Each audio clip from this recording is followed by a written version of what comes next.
Estamos de volta para dar continuidade ao nosso estudo aí da análise combinatória. É necessário, nesse ponto, que a gente defina o que vem a ser o número fatorial, né? Então, o que é o número fatorial? O número fatorial a gente define da seguinte forma. Essa é a notação, um N e um ponto de exclamação logo à direita dele. E o que vem a ser isso? Bom, o fatorial é o produto sucessivo, né? O fatorial de N é o produto sucessivo desde o 1, né, até o N. Por exemplo, fatorial de 2 é 1 vezes 2. Fatorial de 3, 1 vezes 2 vezes 3. Fatorial de 4, 1 vezes 2 vezes 3 vezes 4. E assim por diante, tá? Então, é necessário a gente definir o fatorial nesse ponto para que a gente consiga falar dos próximos tópicos. Quais são as restrições aí? O N tem que pertencer ao conjunto dos números naturais, correto? E 1 fatorial é igual a 1 e 0 fatorial também é igual a 1. 1 fatorial até de forma natural assim a gente consegue aceitar matematicamente. O 0 fatorial que nos causa aí um estranhamento, né, de 0 fatorial ser igual a 1, mas a notícia triste é que com a matemática, né, do vestibular, a matemática do programa do vestibular, a gente não consegue provar essa igualdade aqui. Então, teremos que nos contentar com essa definição. Vamos encarar como definição. 0 fatorial é igual a 1, ok? Então, sabendo o que é fatorial, a gente tem condição de pular para a próxima parte do nosso estudo, que é tipos de agrupamento. Bom, existem alguns tipos de agrupamento, né? Quando a gente se dispõe a contar determinados agrupamentos, a gente tem que entender a natureza deles. Vamos lá. O primeiro tipo de agrupamento que a gente vai ver é o chamado arranjo, que é denotado ANP. É o chamado arranjo simples, ok? Onde a gente parte do pressuposto que todos os elementos do conjunto onde a gente vai buscar a subsequência a ser formada são diferentes, né? Então, qual que é a peculiaridade aí do arranjo? O arranjo, ele vai servir para contar subsequências, né? O que vem a ser sequência? O que uma sequência tem de diferente de um conjunto, por exemplo? O importante na sequência, vamos colocar assim, na sequência, a ordem é importante, ok? Então, por exemplo, vamos calcular esse seguinte problema aqui. A gente tem um conjunto aqui com 3 símbolos diferentes. O símbolo A, o símbolo B e o símbolo C. Aqui nós os chamamos assim, né? Então a gente quer contar quantas são as subsequências de 2 elementos, ok? E onde esses elementos são tomados nesse conjunto aqui.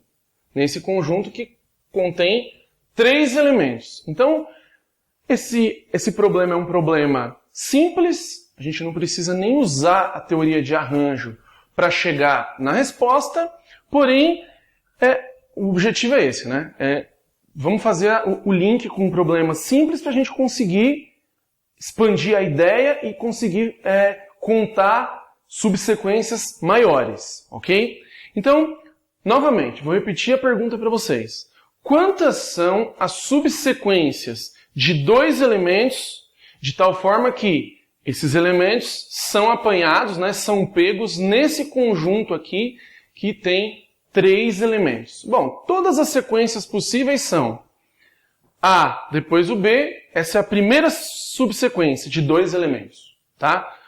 AC, BA, BC, CA e CB.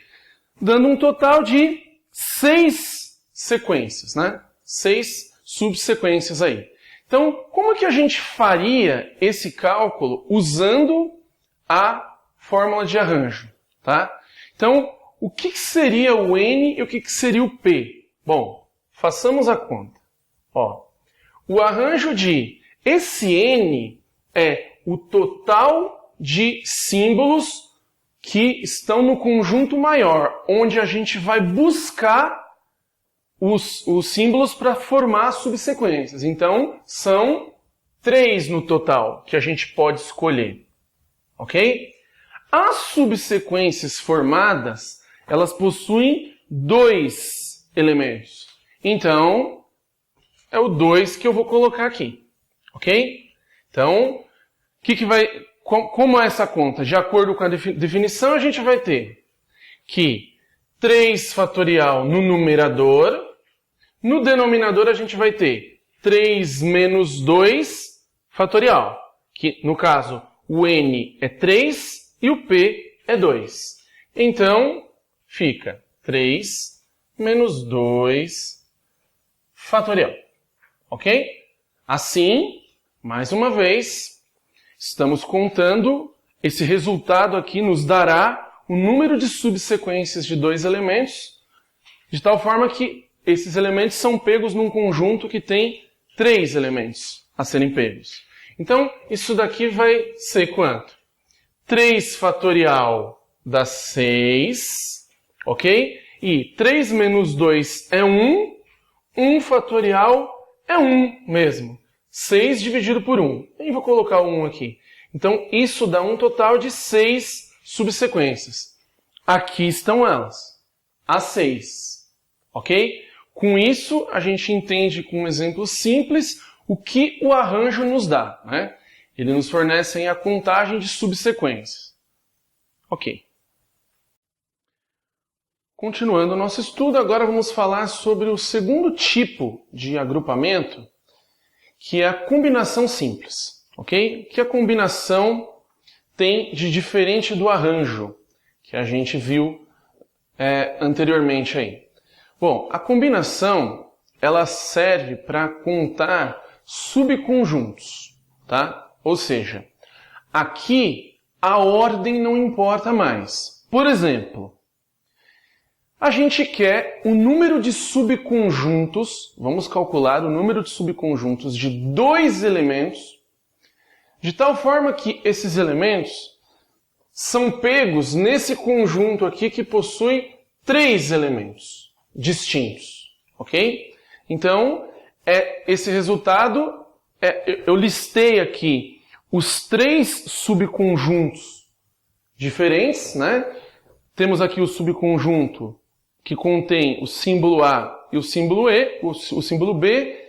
Detalhe, o conjunto que contém o símbolo A e o símbolo B, escrito dessa forma, é o mesmo subconjunto que contém o símbolo B e o símbolo A, se o símbolo B estivesse escrito aqui na primeira posição, ok? Por quê? Porque isso é um conjunto, não é mais uma sequência. Então, a ordem não importa mais para nós, ok? Então aqui a gente tem o primeiro subconjunto de 2 elementos, segundo subconjunto e o terceiro subconjunto. São só esses 3 subconjuntos possíveis, ok? Então, a combinação nos dará, a combinação simples de n tomados P a P, nos dará esse total. Como é que a gente vai fazer esse cálculo? Bom, estamos da seguinte forma. A combinação de... Quem é o n aqui nesse caso? N é 3, porque é o conjunto maior, onde nós vamos buscar os elementos para formar os subconjuntos. E quem é o P nesse caso aí? O P nesse caso é 2, porque a gente está interessado em formar subconjuntos de 2 elementos. Então vamos fazer a conta de acordo com a nossa definição. Então isso aqui vai ficar 3 fatorial dividido por 3 menos 2 fatorial, que é 1 fatorial, que é 1. Vou deixar indicado aqui, ó. Ok? Vezes P fatorial. P é igual a 2. Então, devo colocar aqui 2 fatorial. Ok. Isso aqui vai nos dar quanto? Ó, vamos pensar. O numerador é 3 fatorial, que é 6. O denominador é 1 fatorial, que é 1, vezes 2 fatorial, que é 2. 1 vezes 2 é 2. Então, isso dá 3 subconjuntos de 2 elementos tomados num conjunto que possui 3 elementos, tá? Esse é um exemplo simples que dá para a gente pensar aí na combinação, para a gente poder, quando vocês chegarem aqui na aula, a gente resolver problemas com um grau de complexidade maior, só que todos eles vão estar embutidos essas ideias de arranjos e combinações. Ok.